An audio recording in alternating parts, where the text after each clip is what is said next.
ਹਾਂਜੀ ਬਹੁਤ ਜੀ ਇਹ ਜਿਹੜਾ ਤੁਹਾਡਾ ਕਬੂਤਰ ਆਇਆ ਵਾਪਸ ਹਾਂਜੀ ਹਾਂਜੀ। ਕਿੰਨੇ ਦਿਨ ਉੱਡ ਗਿਆ ਹੈ? ਇਹ ਭਾਜੀ ਅਸੀਂ ਜਦੋਂ ਆਖਰੀ ਟਾਈਮ ਤੇ ਦੀ ਫੜਤ ਲਈ ਸੀ ਨਾ, ਹਾਂਜੀ ਇਹ 7 ਦਿਨ ਜਿਹੜਾ ਹੈ ਨਾ ਲਗਾਤਾਰ ਉੱਡਿਆ।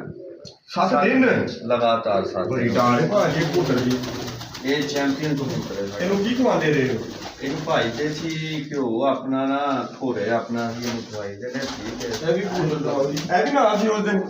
ਨਹੀਂ ਹੈ ਨਾ ਬੱਚਾ ਸੀ ਅਜਿਨਰ ਹੋਇਆ ਸੀ। ਅੱਛਾ ਅੱਛਾ ਇਹ ਉੱਡਿਆ ਆਪਣਾ 2 ਦਿਨ ਹੋ ਗਿਆ। 2 ਦਿਨ ਹੈ ਦੋ ਉੱਡੇ। ਦਿਨ।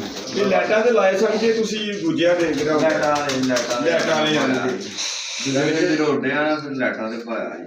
7 ਦਿਨ ਬਾਅਦ ਯਾਰ ਸਿੱਧਾ ਘਰ ਹੀ ਆਇਆ। ਨਹੀਂ ਇਹ 2 ਦਿਨ ਉੱਡਿਆ ਬੱਚਾ। ਇਹਦਾ ਦੂਸਰਾ ਹਾਂ ਉਹ 7 ਦਿਨ ਆਪਣਾ ਨਾ ਉੱਡਿਆ ਲਗਾਤਾਰ। ਇਹ ਵੀ ਹੋ ਸਕਦਾ ਹੈ ਕਿ ਜਿਹੜੇ ਬਹਿ ਕੇ ਆਇਆ ਹੋਵੇ ਕਿ ਉੱਡੇ ਹੀ ਗਿਆ। ਉੱਡਦੇ ਹੀ ਰਿਹਾ ਲਗਾਤਾਰ ਉੱਡਦਾ।